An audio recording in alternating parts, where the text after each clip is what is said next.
আজমাইন রাফিন, আপনার গতকালের প্রেডিকশনটা কিন্তু একদমই মিলে গেল, সেটা নিয়ে যদি কিছু বলেন। অবশ্যই ম্যাচের আগে প্রিভিউতে আমরা কথা বলছিলাম দুই দলের সম্ভাব্য প্রেডিকশনটা নিয়ে, এবং সেক্ষেত্রে আমি বলেছিলাম যে 3-1 ব্যবধানে একটা রেজাল্ট হতে পারে, এবং সাথে সাথে আমরা এটাও বলেছিলাম যে যদি এই ম্যাচে রিয়াল মাদ্রিদ কোনোভাবে প্রথমে গোল করে ফেলে, সেই ম্যাচে ম্যানচেস্টার সিটির আর তেমন কোনো সুযোগ থাকবে না, এবং সেটা কিন্তু আসলে ঘটেছে এবং এটাই অনুমিত। সান্তিয়াগো বার্নাব্যুতে রিয়াল মাদ্রিদ প্রথমে গোল করে ফেললে সিটির স্বাভাবিকভাবেই কোনো সুযোগ থাকার কথা নয়। তবে এই মুহূর্তে আমরা একটু কথা বলতে চাই এই ম্যাচটা নিয়েই, যেখানে আমরা অবশ্যই শুরু করব দুই দলের একাদশটা দিয়ে। রিয়াল মাদ্রিদকে দিয়ে প্রথমে আমরা শুরু করতে চাই। রিয়াল মাদ্রিদের ব্যাপারে আমরা যে প্রেডিকশনটা করেছিলাম সেটাই আসলে ঠিক আছে, এবং এটাই আসলে অনুমিত ছিল। কোচ কার্লো আনচেলত্তি ঠিক কী ধরনের একাদশটা নামাবেন সেটা কিন্তু তিনি প্রেস কনফারেন্সে অনেকটাই আসলে তিনি বুঝিয়ে দিয়েছিলেন। তিনি বলেছিলেন যে রুডিগার যদি ফিট হন তিনি তাহলে প্রথম একাদশে থাকবেন, এবং সেটাই কিন্তু আমরা দেখলাম। সেক্ষেত্রে আমরা দেখেছি চুয়ামনিকে ডিফেন্সিভ মিডফিল্ড পজিশনে যেতে, সেবায়োস এবং বেলিংহাম তার সাথে ছিলেন মিডফিল্ড পার্টনার হিসেবে, এবং সবার উপরে তো অবশ্যই সেই front three Vinicius junior, Kylian Mbappe এবং অবশ্যই রদ্রিগো সেক্ষেত্রে ছিলেন। আমরা ম্যানচেস্টার সিটির একাদশের দিকে যদি একটু যেতে চাই, সেক্ষেত্রে কেমন হবে একাদশটা? ম্যানচেস্টার সিটির একাদশের দিকে চোখ রাখলে আসলে আমরা গতকালকে একটা পেপ রুলেট দেখেছি, আসলে কে কোথায় নামবে, পেপ গার্দিওলা কাকে কখন নামাবে সেটা আসলে কখনোই অনুমেয় করা সম্ভব না, অ্যাটলিস্ট আমাদের মতো যারা স্পোর্টস নিয়ে কাজ করি তাদের পক্ষে। সেটাই গতকালকে দেখতে পেয়েছি। গোলকিপারে এডারসন থাকলেও ডিফেন্সিভ ডুওতে দেখা যায়নি নাথান আকেকে। অন্তত প্রথমে নেমেছিলেন খুশানভ, তার চ্যাম্পিয়ন্স লিগ ডেবুই কিন্তু হয়ে গিয়েছিল, এবং রাইট ব্যাকে বলেছিলাম আমরা স্টোনস নামবে, এবং স্টোনসই কিন্তু নেমেছিলেন। লেফট ব্যাকে ভার্দিওল, মিডফিল্ডে নিকো, বার্নার্দো এবং গুন্দোগান, দেখা যায়নি কেডিভি কিংবা কোভাসিচকে। এবং সবচেয়ে বড় সারপ্রাইজ যেটা, সেন্টার ফরওয়ার্ড হিসেবে কিন্তু নেই হ্যালান্ড। ইনজুরির একটা শঙ্কা ছিল, হয়তো সে কারণেই তাকে বেঞ্চ করা হয়েছে। এবং ম্যান সিটির রিসেন্ট সাইনিং ওমর মারমুশ, ইজিপশিয়ান, তিনি সেন্টার ফরওয়ার্ড খেলতে অভ্যস্ত, তাই তাকে সেন্টার ফরওয়ার্ড হিসেবে নামানো হয়েছে। রাইটে ছিলেন ফোডেন এবং লেফটে স্যাভিনহো। যদিও ম্যাচের অনেকটা সময় দেখা গিয়েছে মারমুশ এবং স্যাভিনহো তারা দুজনে সামনে থেকে পজিশন রোটেট করে খেলছেন। ফোডেন ছিলেন একদম ফিক্স রাইটে, তাদের মধ্যে একদম এক ধরনের পজিশন রোটেট করা দেখা গিয়েছে। তো এটাই ছিল ম্যানচেস্টার সিটির একাদশ। রাইট, ম্যানচেস্টার সিটির একাদশ নিয়ে আরও একটু বলতে চাই, যেটা আপনি বলছিলেন যে স্যাভিনোর পজিশনটা আমরা দেখছিলাম কিন্তু অনেক ক্ষেত্রেই এই অনেকটা এমন একটা পজিশনে যেখানে মারমুশ এবং স্যাভিনোকে আমরা দেখেছিলাম একেবারে ফ্রন্টে থাকতে, রাইট উইংয়ের দায়িত্বটা পালন করছিলেন ফিল ফোডেন। এর বাইরে বার্নার্দো সিলভাকে আমরা প্রথমার্ধে দেখেছি তিনি কিন্তু লেফট ফ্ল্যাঙ্কটা দিয়ে অপারেট করছিলেন। সেক্ষেত্রে আমরা মিডফিল্ডে দেখেছিলাম নিকো গঞ্জালেসের সাথে জন স্টোনস এবং ভার্দিওলকে থাকতে, এবং গুন্দোয়ান ছিলেন দুই স্ট্রাইকারের পেছনে। তবে জন স্টোনস তিনি আসলে ম্যাচটা শেষ করতে পারেনি, একেবারে ম্যাচের শুরুর দিকেই তিনি ইনজুরিতে পড়ে যান, এবং তখন আমরা দেখেছিলাম খুশানভকে রাইটে চলে যেতে, এবং সেক্ষেত্রে স্টোনসের জায়গায় সেক্ষেত্রে সেন্টার ব্যাক হিসেবে আমরা দেখেছিলাম নাথান আকেকে। এমনটাই অনেকটা আমরা বলতে পারি ম্যানচেস্টার সিটির একাদশ, এবং এই একাদশটা নিয়েই পেপ গার্দিওলা হয়তো চেয়েছিলেন রিয়াল মাদ্রিদকে বধ করতে, কিন্তু সেই আশায় জল ঢালতে কিলিয়ান এমবাপ্পের সময় লাগলো মাত্র 3 মিনিট। রিয়াল মাদ্রিদ এবং ম্যান সিটির ম্যাচের মধ্যে রিয়াল মাদ্রিদ প্রথম যে অ্যাডভান্টেজটা পায় ম্যাচের 3 থেকে 4 মিনিটের মধ্যে, সেক্ষেত্রে দেখা যায় ম্যান সিটির ফরওয়ার্ড লাইন ওমর মারমুশ এবং স্যাভিনহো তারা খুব বেশি প্রেস করছিলেন না রিয়াল মাদ্রিদের ইয়াকে। ওই সময় তাদের ফরমেশন হচ্ছে 4-4-2 অনেকটা। তো সেক্ষেত্রে মিড লাইনে অনেকটাই ফিক্সেটেড ছিলেন গুন্দোগান, ভার্দিওল, নিকো গঞ্জালেস এবং জন স্টোনস। এবং সেই মুহূর্তে অ্যাসেন্সিও তিনি খুব বড় একটা ওপেন উইন্ডো পেয়ে যান, খুবই প্রেসলেস একটা খুবই শান্ত মাথায় একটা পাস দেওয়ার সুযোগ পান কিলিয়ান এমবাপ্পে। তিনি রুবেন ডিয়াস এবং খুশানভের মাঝখানে অবস্থান করছিলেন, এবং কিলিয়ান এমবাপ্পে যে ম্যাচে খুবই দ্রুত রান নেন এটা সবাই জানেন, সেই রানটাকে ট্র্যাক করেছিলেন অ্যাসেন্সিও, এবং চমৎকার একটা লং বলে তিনি খুঁজে নেন কিলিয়ান এমবাপ্পেকে। রুবেন ডিয়াস তার ক্যালিবারের প্লেয়ার হয়েও তার ক্যালিবারের থেকে আমরা যেটা আশা করি না, তিনি বলের ফ্লাইটটাকে পুরোপুরি মিসজাজ করেন, এবং এরপর আসলে খুব বেশি কিছু করার ছিল না। কিলিয়ান এমবাপ্পে, এডারসন তখন আবার অবশ্য খুবই দ্রুত অ্যাটাকটা হয়, এডারসন তখন অনেকটাই পোস্ট থেকে দূরে ছিলেন। সেই মুহূর্তে কিলিয়ান এমবাপ্পে সব কিছু বুঝে জাস্ট এডারসনের মাথার উপর দিয়ে বলটা তুলে দেন, রিয়াল মাদ্রিদ এগিয়ে যায় 1-0 গোলে। এক্স্যাক্টলি, ডিয়াজের কাছ থেকে এরকম ভুলটা কিন্তু আসলে কোনোভাবেই আশা করা যায় না, যেখানে তিনি কিলিয়ান এমবাপ্পেকে একেবারেই আনমার্কড অবস্থায় ছেড়ে দিয়েছিলেন। কিলিয়ান এমবাপ্পের যে অ্যাক্সেলারেশন, চমৎকার একটা রান তিনি নিয়েছিলেন, এবং সেখান থেকেই মাদ্রিদের প্রথম গোল, এবং বলা যেতে পারে সিটির কফিনের প্রথম পেরেকটা কিন্তু ঠুকে দিয়েছিলেন কিলিয়ান এমবাপ্পে। পাশাপাশি আরও একটা ব্যাপার এখানে বলতে হবে, আমরা রাউল এসেন্সিওর কথা বলছিলাম, তিনি মাঠের অনেকটা এমন অবস্থা থেকেই একটা লং বল দিয়েছিলেন, কিন্তু এখানে যে ব্যাপারটা সেটা হচ্ছে রাউল এসেন্সিওকে ম্যানচেস্টার সিটির কোনো ফরওয়ার্ডই সেভাবে করে প্রেস করেননি, এবং তিনি অনেকটা সময় বলের উপরে ছিলেন, এবং খুব আরামই একটা লং বল তিনি প্রোভাইড করেছিলেন, যেটা কিলিয়ান এমবাপ্পে গোলে পরিণত করেন। এবং ম্যানচেস্টার সিটির এই যে লং বলের সমস্যাটা, লং বল ডিফেন্স করার ক্ষেত্রে তাদের যে সমস্যা, সেটা কিন্তু আমরা বেশ কয়েকবার দেখেছি এর পরেও। এরপরেও আমরা দেখেছি চুয়ামেনি বেশ কয়েকবার লং বল প্রোভাইড করার চেষ্টা করেছেন, যেগুলো কিলিয়ান এমবাপে বা জুড বেলিংহামরা বারবার সেই রানটা ট্র্যাক করার চেষ্টা করেছেন, কিন্তু ম্যানচেস্টার সিটি সেখান থেকে গোল যে হজম করেনি এটা তাদের সৌভাগ্য বলতে হবে। যদিও সেই সৌভাগ্যটা আসলে খুব বেশিক্ষণ স্থায়ী হয়নি, কেননা তার আধা ঘন্টা পর অর্থাৎ ম্যাচের 30তম মিনিটেই কিন্তু ম্যানচেস্টার সিটির কফিনের দ্বিতীয় পেরেকটা ঠুকে দেন সেই কিলিয়ান এমবাপ্পে। এই গোলটার কথা আসলে বলতে হয়, রিয়াল মাদ্রিদ সমর্থকদের মনে অনেক দিন গেঁথে থাকবে এই গোলটা দেখা গিয়েছে Fede Valverde, Jude Bellingham, Vinicius Junior, Rodrygo এবং এমবাপ্পে, 5টা তারকার কানেকশন। তো যেটা হয়েছিল, ফেদে ভালভার্দে আমরা বলছিলাম কনসিস্টেন্ট প্রেস করছিল না Manchester City forward line. Fede Valverde Raul অ্যাসেন্সিওর মধ্যে অনেকটা খুব ফ্রিলি সেন্টার লাইন থেকে একটা পাস দিয়ে খুঁজে নেন জুড বেলিংহামকে। বেলিংহাম তখন ভিনিসিয়াস আর এমবাপ্পে অনেকটা পাশাপাশি ছিলেন। বেলিংহাম দুজন প্লেয়ারের মাঝখানে ভিনিসিয়াসের রানটাকে খুব ভালোভাবে ট্র্যাক করেন, ভিনিসিয়াস বলটা নিয়ে চলে যান। এমবাপ্পে তখন এই পাশে ছিলেন এবং রদ্রিগো, যিনি বাম পাশ থেকে খেলা শুরু করছিলেন, রদ্রিগো তখন মাঝখানে ছিলেন এবং ভিনিসিয়াস খুব সুন্দর করে রদ্রিগো খুঁজে নেন। খুশানো রদ্রিগো কমিট করেন এবং রদ্রিগো পায়ের ফাঁক দিয়ে বলটা এমবাপ্পেকে দিয়ে দেন। এবং এরপরে আসলে বড় হিউমিলিয়েশনটা দেখে ম্যানচেস্টার সিটি। ভার্দিওল খুবই দ্রুত গিয়েছিলেন ব্লক করতে, এমবাপ্পে বাম পায়ে একটা শুট নেওয়ার অবস্থা দেখিয়েও একটা চমৎকার ফেক দিয়ে ভার্দিওলকে পুরো মাটিতে শুয়ে দেন এবং এরপরে খুব ডান পায়ে খুবই সহজভাবেই গোল দিয়ে ফেলেন। 2-0 গোলে এগিয়ে যায় রিয়াল মাদ্রিদ। অবশ্যই, এবং এমবাপ্পের সেলিব্রেশনও কিন্তু বলছিল যে তিনি আসলে কতটা উপভোগ করছিলেন এই গোলটা।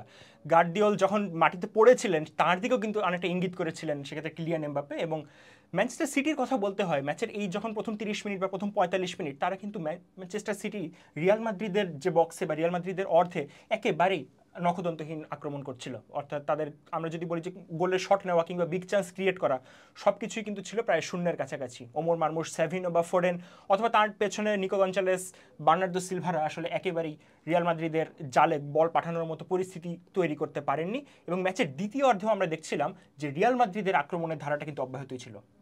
ম্যাচের দ্বিতীয়ার্ধেও রিয়াল মাদ্রিদের থেকে সেই একই ধরনের আক্রমণ দেখা যায়। ফেদে ভালভার্দে খুব সুন্দর, আবারও সেই প্রেসলেস ফেদে ভালভার্দে উঠে আসেন উপরে। এমবাপ্পের সেই অ্যাক্সিলারেশনই দেখা যায়, খুবই চমৎকার একটা বল দিয়েছিলেন এমবাপ্পেকে। এডারসন অসাধারণ একটা সেভ দেন, এমবাপ্পে দুটো সেন্টার ব্যাককে কাটিয়ে চমৎকার ট্যাপিং করেন, যদি এডারসনের হাতে লেগে বলটা বাইরে চলে যায়, কিন্তু কিছুক্ষণ পরে অঘটনটা ঘটে যায়, কমপ্লিট হয় এমবাপ্পের হ্যাট্রিক। সেক্ষেত্রে এমবাপ্পে বলটা নিয়ে ফেদে ভালভার্দের পাস থেকে, ফেদে ভালভার্দে খুবই সাধারণভাবে একটা পাস দেন এমবাপ্পেকে এবং বলটা নিয়ে যখন এমবাপ্পে ডি বক্সের দিকে ঢুকছিলেন তাকে মার্ক করার মতো কেউ ছিল না। এবং স্ক্রিনে এমনভাবে দেখা গিয়েছে ম্যানচেস্টার সিটির 5 থেকে 6 জন প্লেয়ার হাত তুলে ইশারা করছিলেন যে ভাই কেউ জানে এমবাপ্পেকে একটু মার্ক করেন। কিন্তু সেটা যদি গিয়েছিলেন ফোডেন এবং স্যাভিনহো পিছনের থেকে আসছিলেন, কিন্তু ফোডেন আসলে অ্যাটাকের প্লেয়ার, ফোডেন আসলে সেই সেন্সটা নেই যে তিনি এমবাপ্পেকে বিট করবেন বা এমবাপ্পেকে ধরে রাখবেন। এমবাপ্পে সুন্দর একটা স্টেপ ওভার দিয়ে ফোডেনের অনেকটা বড় জায়গা বের করে নেন এবং এরপরে ওই পজিশন থেকে একটা প্লেয়ারের সম্ভাবনা ছিল বলটাকে খুব ইনসাইড ফুট দিয়ে বা লেজ দিয়ে শুট মেরে বলটাকে আপার লেভেলে বা টপ কর্নারে পাঠানো, কিন্তু এমবাপ্পে তার উইক ফুটও অসাধারণ একটা ক্যালকুলেটেড রিস্ক নেন। তিনি বটম লেফট কর্নারটাকে চুজ করেন এবং এডারসন কখনোই কল্পনাই হয়তো করেননি যে এত স্মুথলি বলটা চলে যাবে। যদি এডারসন ট্রাই করেছিলেন বলটাকে বের করার, বাট হয়তো তিনি পারেননি, হাতে লেগেছিল হালকা। এবং এমবাপ্পে এর সাথে কমপ্লিট করে ফেলেন তার হ্যাট্রিক। 3-0 গোলে এগিয়ে যায় রিয়াল মাদ্রিদ এবং ম্যানচেস্টার সিটির দাফনটা কিন্তু তখনই হয়ে যায়। এক্স্যাক্টলি, এবং এই গোল নিয়ে আরও একটু কথা বলতে হয়। এই গোলের যদি আমরা বিল্ড আপের ক্ষেত্রে ব্যাপারটা দেখি, ম্যানচেস্টার সিটির একটা কর্নার থেকেই কিন্তু এই গোলের যে বিল্ড আপ সেটা শুরু, এবং সেখান থেকেই বলটা পেয়ে যায় রিয়াল মাদ্রিদ। রিয়াল মাদ্রিদ কিন্তু একটা কাউন্টার অ্যাটাকে উঠেছিল, কিন্তু বলটা নিয়ে তারা যতক্ষণে এই পর্যন্ত এসেছে ততক্ষণে আমরা দেখেছি তারা একটু হলো হোল্ড করেছে বলটা এবং খুব দ্রুত কাউন্টার অ্যাটাক তারা করতে যায়নি, বরং ম্যানচেস্টার সিটিকে যেন তাদের ডিফেন্সটাকে সেটেল করার, ডিফেন্সটাকে আবার আগের পজিশনে আসার জন্য তারা সময় দিয়েছে। সেক্ষেত্রে ফেডে ভালভার্দের কথা আপনি বলছিলেন, তিনি এখান থেকে একটা পাস দিয়েছিলেন কিলিয়ান এমবাপ্পেকে। এমবাপ্পে বলটা নিয়ে অনেকক্ষণ সময় পেয়েছিলেন, স্যাভিনো বা ফোডেন তাকে কেউই প্রেস করেননি। এবং এমবাপ্পে, এবং এই গোলটা আরও বেশি করে বিশেষ হয়ে উঠছে কেননা এমবাপ্পে এই শটটা প্রথমত করেছেন তার লেফট ফুটে, দ্বিতীয়ত এই গোলটা তিনি করেছেন রাইট উইং পজিশন থেকে, অর্থাৎ এই জায়গাটা থেকে। সাধারণভাবে আমরা দেখি কিলিয়ান এমবাপ্পে লেফট উইংয়ে খেলে থাকেন অথবা বেশি হলে সেন্টার ফরওয়ার্ড, এর বাইরে তিনি রাইটে খুব একটা যে স্বাচ্ছন্দ্য বোধ করেন এমনটা নয়। কিন্তু গতকালের ম্যাচে তার অবস্থা এবং রিয়াল মাদ্রিদের অবস্থা এতটাই চাপহীন ছিল যে ম্যাচের কিছু অংশে তাকে আমরা দেখেছি রাইটেও খেলতে, এবং রাইটে থেকে তিনি লেফট ফুটে যে শটটা নিলেন সেখান থেকে তিনি গোলও পেয়ে গেলেন। এই ব্যাপারটি আসলে বলে দেয় যে ম্যানচেস্টার সিটির বিপক্ষে রিয়াল মাদ্রিদ আসলে কতটা আধিপত্য বিস্তার করে খেলেছে পুরোটা সময় জুড়েই। এবং স্বাভাবিকভাবেই রিয়াল মাদ্রিদের বিপক্ষে ম্যানচেস্টার সিটির আসলে এরকম খেলে আপনি সান্তিয়াগো বার্নাব্যু থেকে জয় কোনোভাবেই আনতে পারবেন না। যেখানে কোচ পাবলিকলি প্রেস কনফারেন্সে বলে আমাদের 50% চান্স আছে পরবর্তী রাউন্ডে যাওয়ার। সেক্ষেত্রে আসলে প্লেয়ারদের থেকে কী রকম অ্যাটিটিউড দেখা যাবে সেটা অনেকটাই অনুমেয়। একই সাথে বলতে হয় গার্দিওলাকে আসলে এখানে দোষারোপ করার খুব একটা সুযোগ নেই। ম্যানচেস্টার সিটির কোয়ালিটি ওয়াইজ এবং তাদের খেলোয়াড়দের খেলার ধরন অনুসারে রিয়াল মাদ্রিদের চেয়ে যোজন দূরত্বে পিছিয়ে ছিল। বলে রাখা ভালো, ম্যানচেস্টার সিটি রিয়াল মাদ্রিদের পোস্টে অর্থাৎ অন টার্গেটে প্রথম শটটা নেয় ম্যাচের 76তম মিনিটে। ফিল ফোডেনের একটা শট, কোর্তোয়ার একটা ভালো সেভ ছিল। এরপর 80 মিনিটে আমরা দেখেছিলাম কোভাচিচের একটা শট, সেটাও অবশ্য কোর্তোয়া খুব সহজেই সেভ করে দেন। এরপরে ম্যাচের একেবারে এক্সট্রা টাইমে অর্থাৎ 90+1 মিনিটে আমরা ম্যানচেস্টার সিটির একটা কনসোলেশন গোল দেখতে পাই, এবং যদিও এটা দিয়ে আসলে কোনো লাভ হয়নি। বক্সের বাইরে থেকে একটা ফ্রি কিক পেয়েছিলেন ম্যানচেস্টার সিটি খেলোয়াড়রা। ওমর মারমুশের শটটা বার পোস্টে লেগে ডিফ্লেক্ট করে চলে আসে সরাসরি নিকো গঞ্জালেসের, এবং তিনি অনসাইডে ছিলেন এবং তিনি একটা ইজি ট্যাপিং করেন। কোর্তোয়া কিন্তু খুবই ভালো জাম্প দিয়েছিলেন, যদিও ওমর মারমুশের ফ্রি কিকটা এত পারফেক্ট ছিল আসলে কোর্তোয়া হয়তো পেতেন না, কিন্তু যদিও বারে লেগে বলটা নিকো গঞ্জালের পায়ে আসে এবং গঞ্জালেস অনসাইডে থেকে বলটা কিন্তু ফিনিশ করেন। কিন্তু ততক্ষণে অনেক দেরি হয়ে গেছে। আর রেফারি কিছুক্ষণ পরেই পূর্ণ খেলার বাঁশি বাজিয়ে দেন এবং রিয়াল মাদ্রিদ চলে যায় নকআউট পর্বে। এক্স্যাক্টলি। এই মুহূর্তে আমরা একটু অ্যানালাইসিস করতে চাই কয়েকজন খেলোয়াড়কে, বিশেষ করে রিয়াল মাদ্রিদের গতকালের ম্যাচের যারা তারকা ছিলেন তাদেরকে নিয়ে আমরা একটু কথা বলতে চাই। এমবাপ্পেকে নিয়ে আপনি কি বলবেন আসলে, যদি শুধুমাত্র এমবাপ্পেকে নিয়েই আমরা অ্যানালাইসিস করতে চাই? কিলিয়ান এমবাপ্পে বড় ম্যাচে পারফর্ম করবেন এটাই আসলে সবাই এক্সপেক্ট করে, এবং আমরা বলছিলাম যে বড় ম্যাচে অনেকদিন পর কিলিয়ান এমবাপ্পেকে দেখা গেল। আর কিলিয়ান এমবাপ্পে সান্তিয়াগো বার্নাব্যুতে অবশ্যই তার নিজের জাতটাই চেনালেন। কিলিয়ান এমবাপ্পের বড় ম্যাচের পারফরমেন্সের কথা যদি বলতে হয়, বার্সেলোনার সাথে তার সেই অনবদ্য পারফরমেন্স, আর্জেন্টিনার সাথে ফ্রান্সের হয়ে তার সেই হ্যাটট্রিক, এই কথাগুলো কিন্তু অবশ্যই মনে আসবে এবং সেই জিনিসটা কিন্তু আরেকবার দেখা গেল। এবং বলতেই হয় গত ম্যাচে ভিনিসিয়াস, রদ্রিগো অসাধারণ সাপোর্ট এবং বেলিংহ্যাম অসাধারণ সাপোর্ট দিয়েছিলেন কিন্তু কিলিয়ান এমবাপ্পেকে, এবং অলরেডি তিনি কিন্তু গোলের দিক থেকে 20-এর কোটা পার করে ফেলেছেন।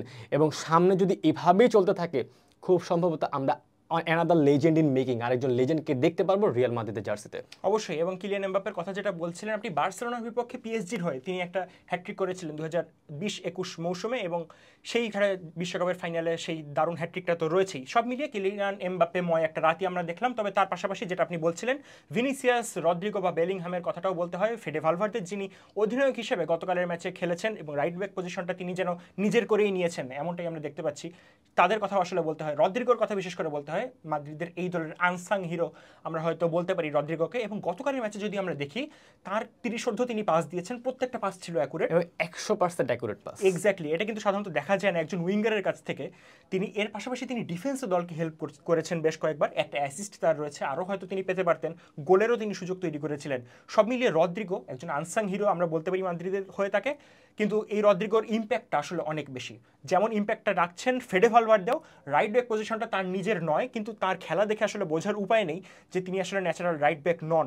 বিশেষ করে ম্যানচেস্টার সিটির বিপক্ষে গতকালের ম্যাচে তিনি অনেকটাই প্রেশার লেস অবস্থায় ছিলেন, কেননা ম্যানচেস্টার সিটির খেলোয়াড়রা তত বেশি প্রেস তাকে করছিলেনও না।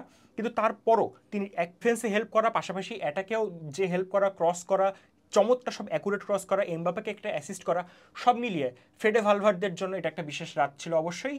এবং সব মিলিয়ে এটাই বলতে হয় যে ম্যানচেস্টার সিটি গতকাল রিয়াল মাদ্রিদের বিপক্ষে আসলে আউট ক্লাস হওয়া বলতে যেটা বোঝায় সেটাই তারা হয়েছে। এর বাইরে আমরা যদি বলি রিয়াল মাদ্রিদের পরবর্তী ম্যাচে তারা মুখোমুখি হবে অ্যাটলেটিকো মাদ্রিদ অথবা বায়ার লেভারকুসেনের, অর্থাৎ আরও একটা বড় ম্যাচ কিন্তু অপেক্ষা করছে রিয়াল মাদ্রিদের জন্য এই চ্যাম্পিয়ন্স লিগের রাউন্ড অফ 16-এর মঞ্চে। অপরদিকে পেপ গার্দিওলার দল ম্যানচেস্টার সিটির এবারের চ্যাম্পিয়ন্স লিগ যাত্রাটা এখানেই শেষ হয়ে গেল। Better luck next time. অবশ্যই। তো এই ছিল রিয়াল মাদ্রিদ এবং সিটির বিপক্ষে হয়ে যাওয়া ম্যাচটা নিয়ে প্যাভিলিয়নের আলোচনা। কেমন লাগলো অবশ্যই জানাবেন কমেন্ট বক্সে। ইউরোপিয়ান ফুটবলের সকল আপডেট পেতে চোখ রাখবেন প্যাভিলিয়নের ইউটিউব এবং ফেসবুক পেজে। ধন্যবাদ।